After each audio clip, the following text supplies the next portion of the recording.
Hey there, I'm Sam Lee from the Nest Collective, and it's a great thrill to be partnering with Tower Hamlets Council to come down here into Sussex to these woods to record some real live nightingales.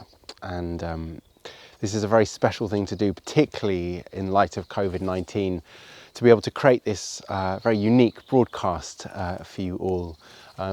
It's been a time of great separation from being outdoors, and now that the spring has returned, this is a very special way of bringing some of the most beautiful aspects of nature here in England together, and to bring it to you in connection with today being St George's Day and the celebration of all the things that St George's Day means: Englishness, foreignness, migration, communities coming together to celebrate identities in all their respects. And the nightingale in many ways is the perfect bird to choose for this endeavour, because nightingales are a migrating species. They live all across the northern hemisphere and spend their winters down in sub-Saharan Africa, where they travel back to and from every year. So they're here now in the spring to mate and make their nests and rear their chicks.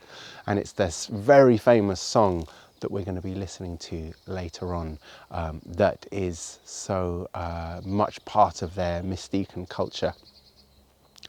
Alongside the Nightingale song, you're going to hear some really beautiful contributions from members of the Tower Hamlets community, musicians and singers and players, as well as just members of the public who've shared some of their thoughts on what nature means. And we are hugely grateful to all of them, all of you, for having contributed to this broadcast to bring your voices and the Nightingale's voice together. So thank you very much for watching. Thank you to Tower Hamlets for going along with this wonderful adventure. And I really hope you enjoy some of the sights and sounds of Sussex there at home, wherever you are. So thanks for watching. Stay safe, stay well, and go kindly. Nightingales are a species of songbird that return to England every year from their winter habitats in sub-Saharan Africa and take up residence here to nest, mate and rear their chicks, to then fly back to Senegal and Guinea-Bissau and Sierra Leone late August time. But it's only here in England during the months of April and May that we have the great pleasure of hearing their renowned courtship song that has been revered both in England and across the Northern Hemisphere, all the way over to Western Mongolia, as far south of the Himalayas into India and Afghanistan and many other of the countries in the Near East. So the nightingale has become a symbol of both beauty, melancholy, separation, romance, and ultimately survival and the coming of spring for almost all countries in those regions. So we at the Nest Collective thought, what a wonderful opportunity and a way of celebrating St George's Day, a day that's supposed to mark in the calendar a celebration of all things English, yet at the same time all things that have created the complexity and the mosaic of English culture, to take a bird that is an international symbol and marry that bird and his song with the music of all the cultures that live and reside and are creative within Tower Hamlets. In this Singing with Nightingales experience, you're going to hear the bird, the nightingale, sing his night song. And in accompaniment, we're very pleased to have some very special musicians and voices. But to begin, let me introduce you to the bird himself. Here is the song of the nightingale.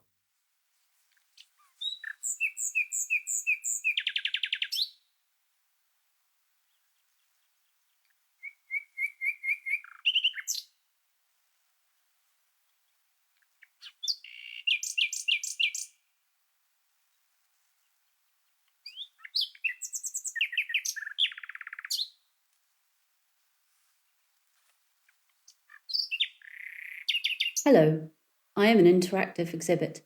Please feel free to ask me questions. You may not like all the answers. My name is the common nightingale, or Luscinia megarincos. As you can see, I'm barren in colour with a yellow beak. My looks were never the most important thing about me. I only sing in spring, between April and May, although in here I am forced to sing on cue. I am a migrating bird. At one point, people put me in cages in order to enjoy my song. When it was time for me to fly in the autumn, I would batter myself to death on the bars of my cage. I was immortalised in verse by the poet John Keats, who heard me sing in Hampstead in 1817. This was when you could still find me in London. Yes, he was quite famous at one time, although his name was writ on water, apparently.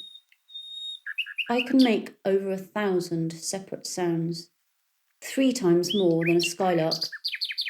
You can visit the skylark in room 3003, 2 doors down. Between 1970 and 2020, my numbers in the UK dwindled by 90%, and I was placed on the red list as my habitat, trees and bushes, declined. Who was responsible for that? Yes, it was you. That's right. What are trees? I can't explain that now. It's too complicated, and I am a time-limited exhibit. Now, in 2050, you can only see me as a holograph, although if you stop in the gift shop, you can purchase a flying, singing replica of me with drone controls. Its voice comes from recordings of thousands of living nightingales when we still existed. Oh, you'd like to hear me sing. I'm happy to oblige. According to our database, my voice represented poetry, love, nature, and creativity. We seem to be running out of all of those. Thank you for visiting the Museum of Extinct Species. I do hope you enjoy the rest of your day.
Here are some of the names of the nightingale from different countries. In Albania, Bilbil. Basque, Rusignor. Bosnian, Slavuj. Czech, Slavic. Danish, Nattergal. Dutch, Nachtigall. Finnish, Satakieli. French, Rossignol. German, Nachtigall. Hungarian, Casalorani. Irish, Philomela. Lithuanian, Laxtingala. Portuguese, Rusignol. Turkish, Bulbul. Welsh, Eos. Azerbaijani, Bulbul. Polish, Słowik. Italian, Usignolo. Greek, Aidoni. Bengali, Nightingale. Hindi, Bulbul. Chinese, Yeying.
Small but mighty Nightingale travels to England from Africa, a migrant crossing hostile borders and plains to reach our shores each year, eagerly welcomed but numbers decreasing.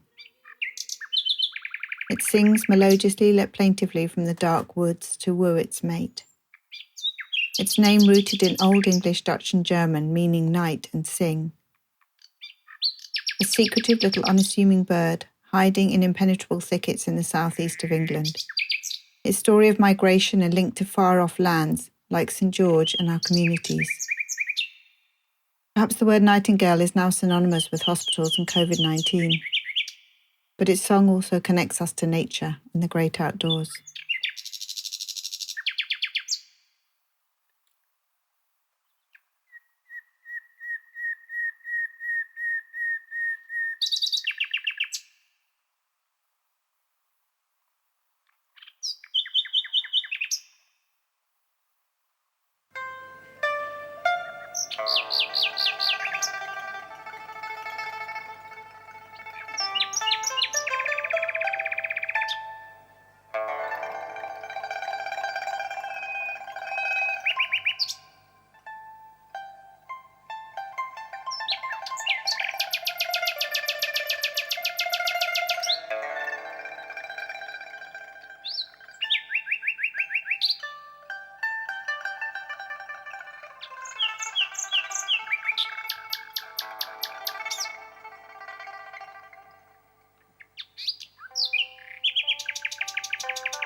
Long may you live, unfluttered by the daily debris. Such scenery, such majesty, such opulence. Who am I with my life so shared to compare with you, with your daily charm? Song of chivalry, song of hope, song of livery.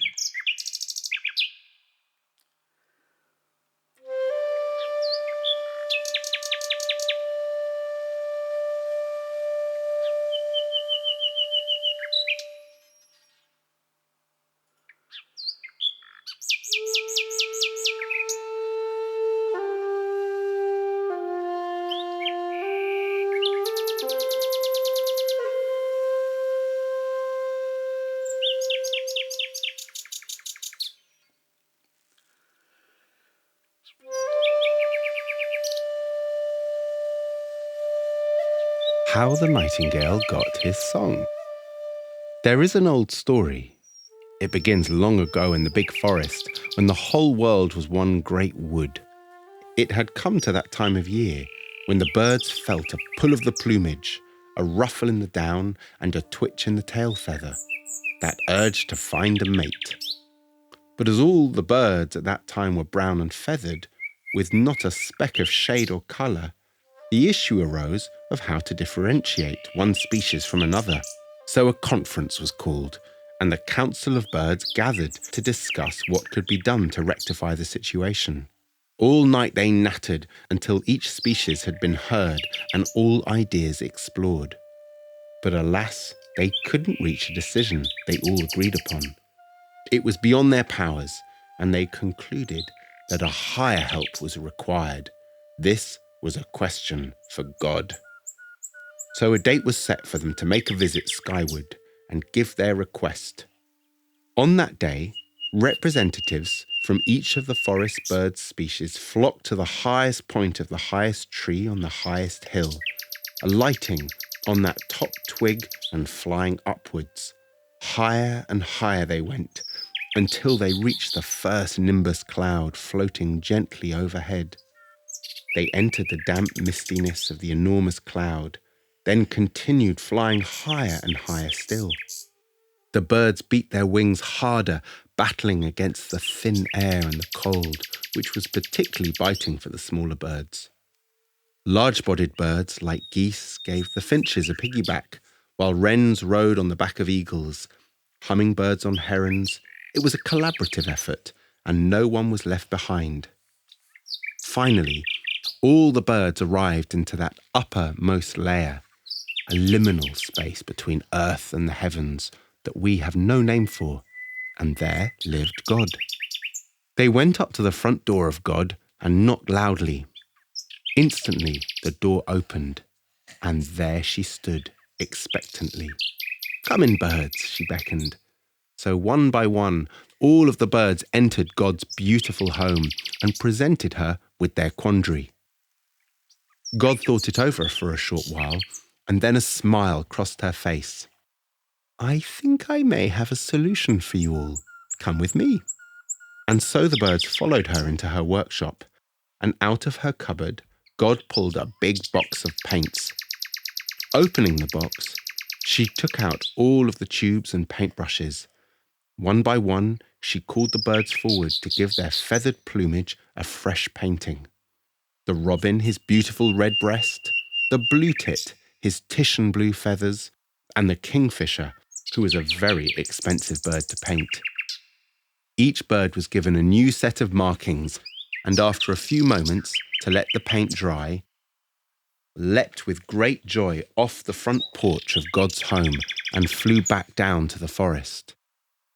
All except for the nightingale, for he, being a very shy bird, was too nervous to step forward to make his demand. By the time he'd plucked up the courage to step up to God and say, "Please, could I have some colour?" she thought her work was done and had run out of paint. He pleaded with her, asking if there was something left in her tubes for him, just a dab, anything, I don't mind what colour. God looked through her paints, peering down each tube, and by luck found one with a speck of something left in it. So she took her most special paintbrush, the one with a single hair on it, plucked from the whiskers of a nightjar, with his consent of course, and pushed it deep down into the tube of paint and swirled. As she took it out, she said, "Nightingale, I can't make you much to look at, but I have an idea. Open your beak." And so he opened his beak as wide as he could, and she gently placed the paintbrush down his throat and dropped the little fleck of shining gold paint. "Nightingale, I'm giving you a golden voice," she said. Nightingale was rather pleased with this. With a big smile, he leapt off her doorstep and glided back down to earth. Through the whippings of the trade wings he flew, but he was much later to leave than the other birds. Dusk had arrived, and the beginnings of an enormous thundercloud rose from below, sucking him into a mighty thermal column. Nightingale was caught in the most almighty gusts of wind and found himself being tossed around and around. Breezes of hot, moist air took hold of him, and then hailstones flurried past, pummeling him. Warm currents pulled him upwards, then cold ones thrust him back down. Lightning and thunder sparked all around him, and all of a sudden he was gripped in an icy downdraft, covering him in frosted crystals. He was spat out at the bottom of the thundercloud and dropped down to earth. There he landed on a mossy patch of his very own forest, exhausted, but luckily unharmed. He picked himself up and shook his feathers down, realising where he was. Nightingale flew immediately back to his wooded patch. By this time, night had come, and we all know what happened at night in those days. There was a great cacophony, and this night especially so. Every bird in the forest sang wildly. It was utter chaos and a deafening noise. You couldn't hear a thing. It was just a blast, all the different notes and all the birds discussing their plumage and what they had seen on their journey. Nightingale, happy to be home and ready to join in, flew to his sounding post and opened his mouth.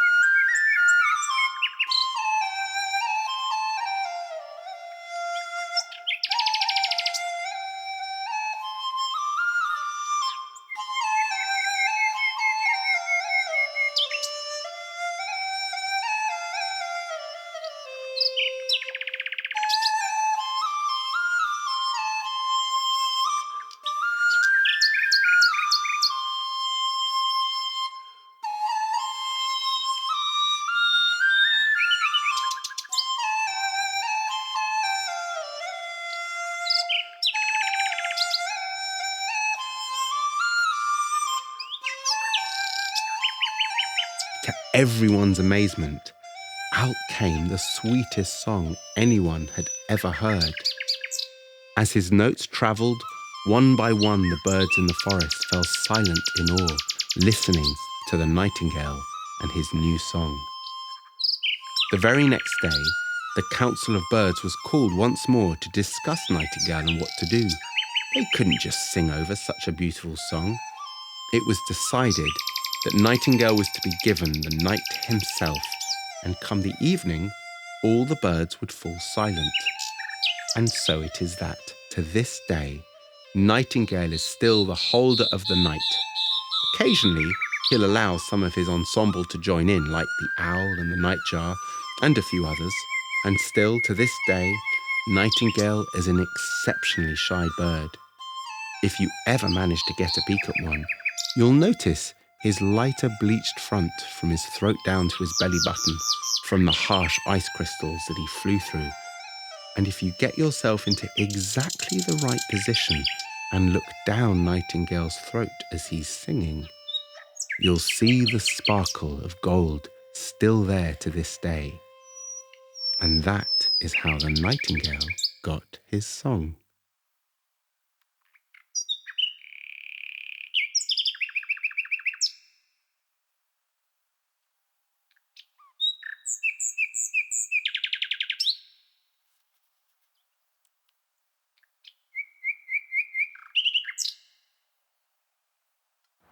Last year, during lockdown, I discovered this clump of lily of the valley growing in the King Edward Memorial Park.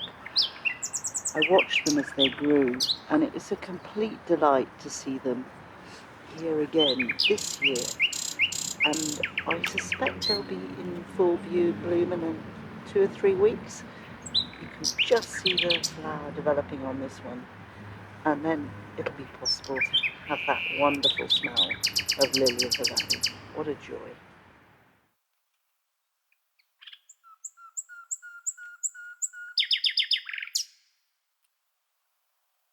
You have been listening to A Nightingale Sang in Pollard Square with me, Sam Lee, as part of the Nest Collective. We'd like to thank all the musicians and contributors for this broadcast, and a huge thanks to Tower Hamlets Council. If you'd like to hear more of these Nightingale broadcasts, you can find many of them for free on the Nest Collective's YouTube channel, which just leaves me the opportunity to say thank you to our Nightingale for singing for us all night long, and to all of you for listening. We wish you a very happy St. George's Day and a wonderful spring and summer ahead. Thank you.